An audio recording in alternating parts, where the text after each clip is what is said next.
boa tarde. Então, vamos começar hoje nossa videoaula sobre a química.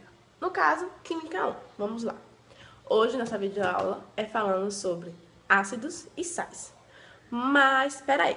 Antes de falar sobre ácidos e sais, vamos falar um pouco sobre duas coisinhas. As substâncias orgânicas e as inorgânicas. Você já ouviu falar de substâncias orgânicas e inorgânicas? Eu não. Primeira vez. Ah, até tomou um susto, mas não se preocupe. Ela é muito fácil de entender. Vamos lá, vamos começar. Primeiro sobre as substâncias orgânicas. As substâncias orgânicas são aquelas substâncias que apresentam átomos de carbono. O que significa isso? Que os átomos de carbono presentes naquela substância são todos ligadinhos, bem juntinhos. Bom, alguns exemplos que podemos achar das substâncias orgânicas. Assim, não é por à toa que eu estou na cozinha de minha casa, não é? É porque as substâncias orgânicas são muito fáceis de encontrar.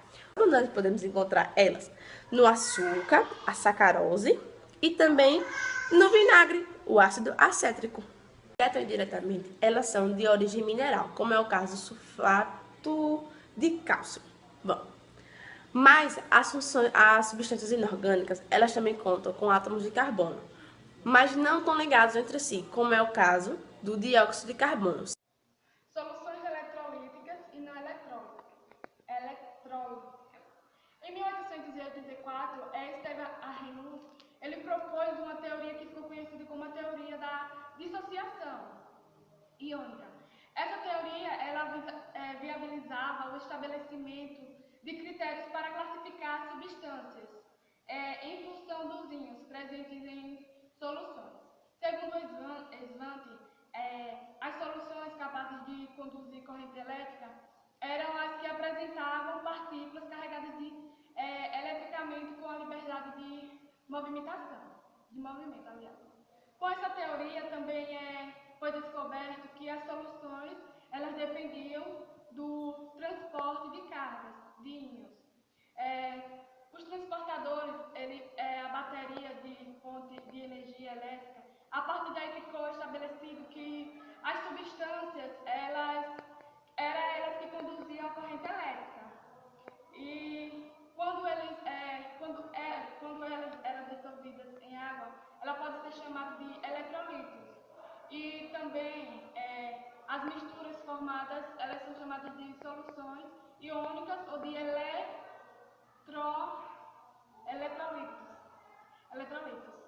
Assim, deixava-se afirmado que as soluções, elas conduziam bem a eletricidade por apresentarem íons leves. E mais ainda, há substâncias moleculares que não mais ainda amam as substâncias, são as substâncias moleculares que não sofrem ionização apreciável. Na água, como é o caso do sulfato de hidrogênio de gás, que tem como principal característica o cheiro de ovo podre, que forma uma solução que conduz uma corrente elétrica. E pode dizer que o sulfato de hidrogênio ele é um eletrolito fraco. Ácidos. Os ácidos são compostos covalentes que reagem com átomo. Eles sofrem ionização, formando soluções que apresentam como único cátion o hidrônio, H2O, ou conforme o conceito original e que permanece até hoje para fins didáticos, o cátion, que é representado com a letra H. Se os íons hidrônio são encontrados em uma solução, a solução é ácida em natureza. Íons hidrônio são os únicos íons com carga positiva, formados quando um ácido é dissolvido em água.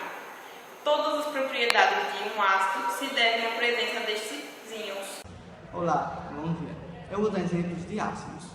Por exemplo, você sabia que o vinagre é um ácido acético bem diluído? Pois é.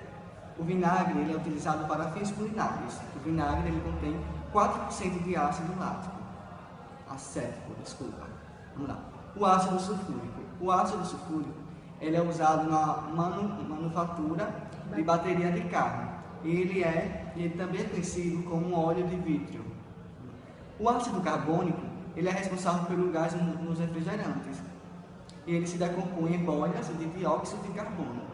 E o leite também, ele é um ácido lático.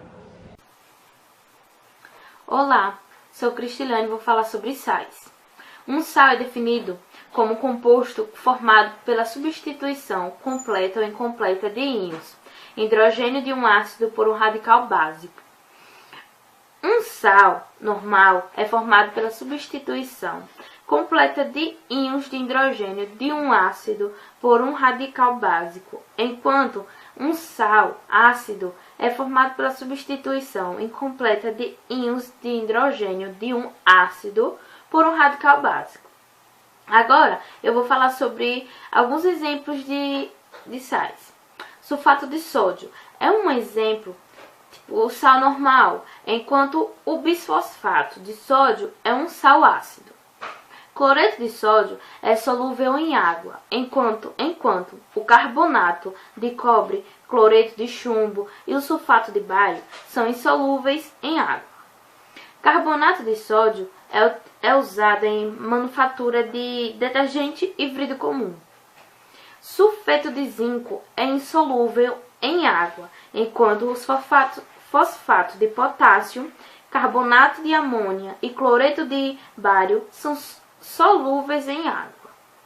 Nitrato de amônia é usado na fabricação de fertilizante. Bom, eu acabei de falar sobre as definições de sais e alguns exemplos. Olá, meu nome é Iris. Eu vou falar como os sais são compostos. Então, eles são compostos capazes de dissociar na água, liberando íons, mesmo em pequena porcentagem, dos quais pelo menos um cátion é diferente do H3O1, mais, e pelo menos um ânion é diferente de OH1, menos. Então, vou falar alguns exemplos. NaCl, para formar Na1 mais Cl1 menos. CaNO3, 2, para formar Ca2 mais 2NO3, 1 menos.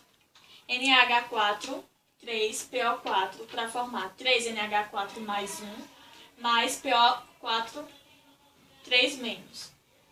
Quais são os sais principais? Cloreto de sódio, que é NaCl, fluoreto de sódio, NaF, nitro de sódio, NaNO3, nitrato de amônio, NH4NO3, carbonato de sódio, Na2CO3, bicarbonato de sódio, NaHCO3 e entre outros. Então, os sais são compostos disso e aí são alguns principais sais. Então, agora vamos para um experimento bem simples envolvendo sais. Bom, como já foi dito, os sais, a principal característica dele é que eles são solúveis à água. Então, isso quer dizer que quando eles são misturados em água, eles são solúveis. Bom, vamos fazer um experimento bem rapidinho. Aqui está o sal, o sulfato de sódio, sal normal, vai ficar reduzido para fins culinários. E aqui, água normal. Bom, como podemos ver, na hora que misturamos o sal na água, ele se mistura com a água e assim se dissolvendo.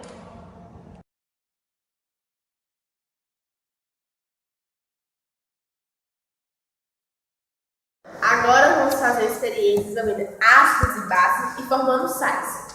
Materiais necessários: 4 limões, bicarbonato de sódio e um recipiente. Como fazer a experiência? Espremos 4 limões, aqui a gente já botou no recipiente. E agora vamos adicionar bicarbonato de sódio.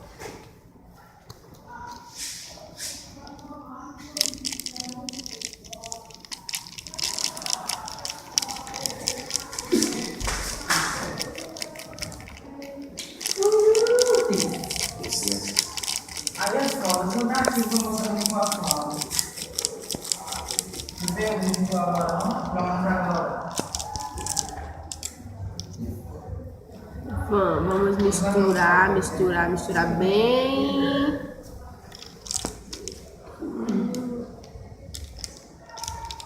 Bom, depois que misturamos,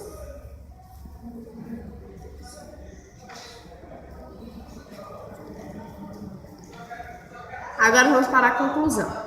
Essa reação acontece porque o ácido cítrico encontrado no limão, misturado com bicarbonato de sódio, reagindo com a água, o dióxido de carbono e o citrato de sódio. Bom, enquanto se mistura um ácido com a base, eles reagem reproduzindo água e sais. Mas no caso do bicarbonato, ele também libera dióxido de carbono, que se mistura com os ácidos, resultando no nosso experimento.